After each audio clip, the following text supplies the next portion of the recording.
Salut à tous, ici Plan de Vie, j'espère que vous allez bien. Donc aujourd'hui, on se retrouve dans un nouveau décor, donc on est dans mon salon et aujourd'hui, je vais témoigner de comment en fait, un jour, il y a un ami qui m'a demandé pour que j'aille en boîte de nuit. Et je vais vous expliquer tout ça, comment en fait ça s'est passé et comment en fait, au final, je suis pas allé. Enfin voilà. Donc en fait, c'était dans mon année quand j'étais en terminale. J'habite assez loin de mon lycée. Et ben en fait, le truc, c'est que à l'internat, il se passait beaucoup de choses. Il y a tellement de choses que les parents ne le savent pas du tout. On est que entre jeunes et puis voilà, il y a beaucoup de choses. Enfin, voilà. Et puis en fait, on était le soir. Moi, j'étais dans ma chambre d'internat et tout. Et j'avais un ami qui s'appelait, je vais pas dire son prénom, bon, on va l'appeler Aurélien. Voilà. On était le soir et tout. Bon, moi, j'étais dans ma chambre et tout, dans ma chambre d'internat. Donc, on était 6 dedans, je crois. Ouais, on était 6. En fait, j'étais là et tout. Je reçois un message sur Snap. Aurélien me dit, ouais, Marco et tout. Vas-y, tu viens et tout. Je t'invite. On va en boîte de nuit et tout. Vas-y. En plus, tu sais, toi, tu sais bien danser. Toi, tu vas être sur la piste de danse. On va voir que toi et tout. Puisque bon.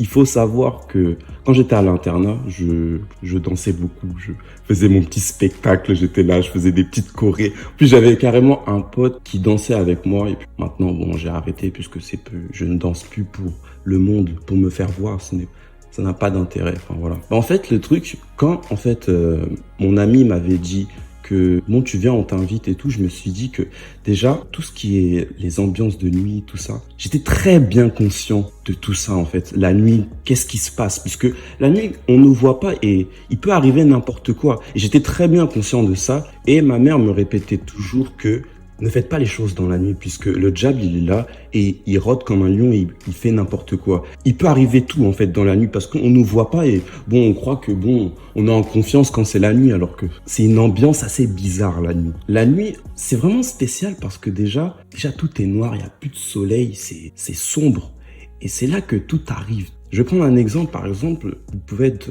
dans la rue, dehors, et vous êtes là, je prends un exemple, vous êtes une fille et tout, vous avez votre sac à main. Vous pouvez voir des gens qui vont se permettre, ils vont voler votre sac, ils vont se permettre de faire des choses que, dans le jour, ils ne vont pas faire. Donc en fait, il peut tout arriver et moi j'ai préféré éviter ça parce que c'est pas mon monde. Je suis un enfant de Dieu et même si à ce moment-là, j'avais pas encore donné ma vie à Jésus, j'étais conscient que la nuit, dans la parole de Dieu, ça nous dit clairement, je vais citer le verset, je vais en profiter. Le verset, c'est 1 Thessaloniciens 5, verset 5, qui nous dit, vous êtes tous des enfants de la lumière et des enfants du jour.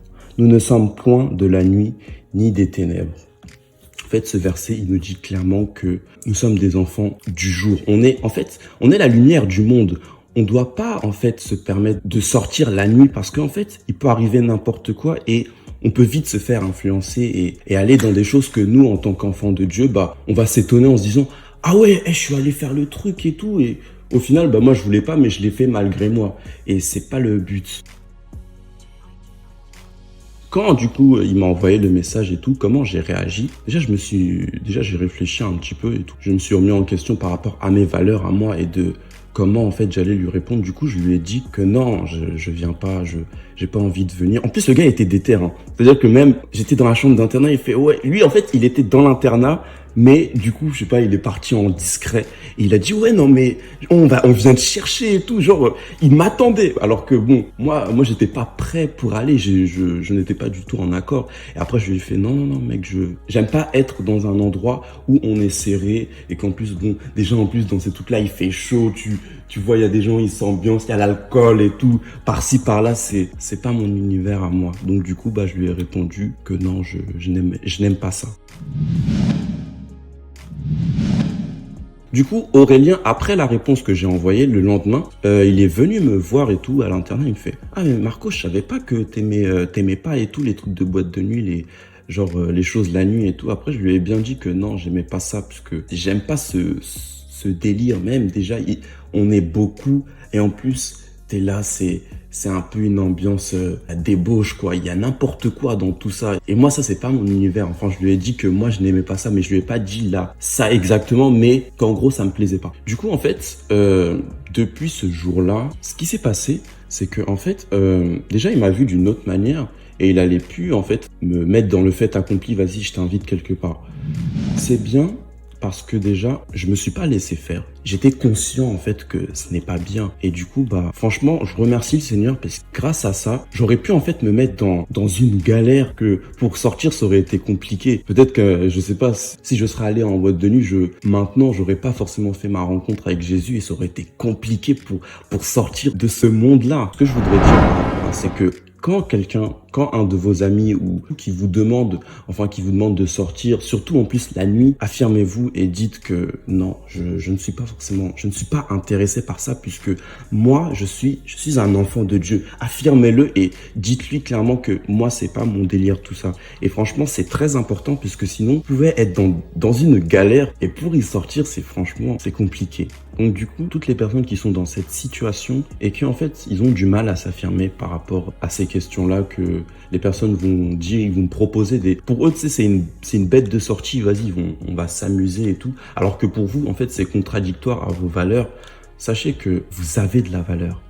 Que aux yeux de Dieu, vous avez de la valeur et que c'est très important de les affirmer. Tout d'abord, déjà, les personnes, ils vont vous respecter et ils vont savoir qui, en fait, vous êtes réellement. Parce que si vous vous laissez suivre, vous laissez embarquer dans ça, ça va vraiment être compliqué pour y ressortir et le Seigneur, il veut qu'on s'éloigne de tout ça et il veut qu'on s'affirme et qu'on ose. N'hésitez pas à parler et à oser.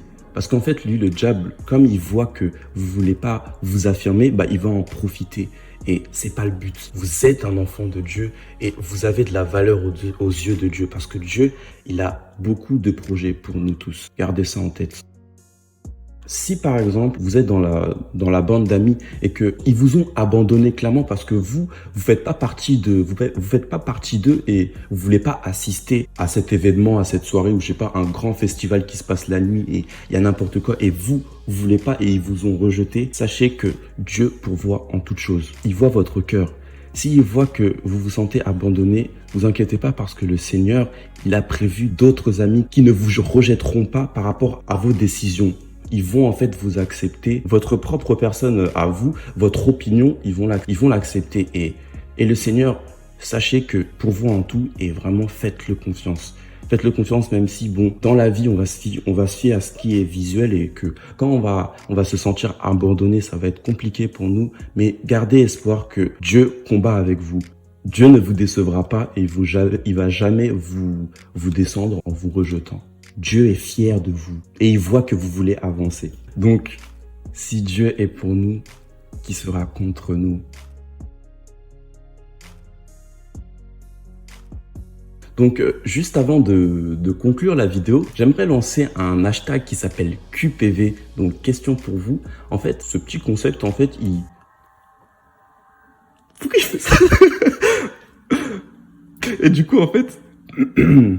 coup, en fait, ce petit concept de QPV, il permet déjà que vous, les abonnés, vous puissiez vous exprimer, vous poser les questions qui vous passent par la tête et même qu'au quotidien, vous vous posez comme question. Ce qu'on va faire, c'est que vous allez envoyer vos questions dans mon mail qui est plantevie@gmail.com. Vous mettez les questions et ne vous inquiétez pas car en fait, vous n'allez pas être identifié. Vos prénoms, ils vont pas être identifiés et je vais prendre un exemple de questions par exemple que vous vous posez au quotidien et que vous voulez que je réponde en vidéo.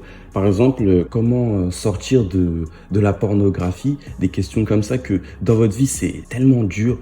Je vais répondre avec Dieu et en même temps, avec toutes ces questions, on va se remettre dans la Bible et puis en discuter comme ça. Je vais sélectionner à peu près 4 voire à 5 questions, tout dépend des questions. Comment en fait on va organiser ça et comment Dieu veut que j'organise ça. Donc voilà. J'espère que vous avez aimé cette vidéo. Que Dieu vous bénisse. C'était Plan de Vie. Abonne-toi.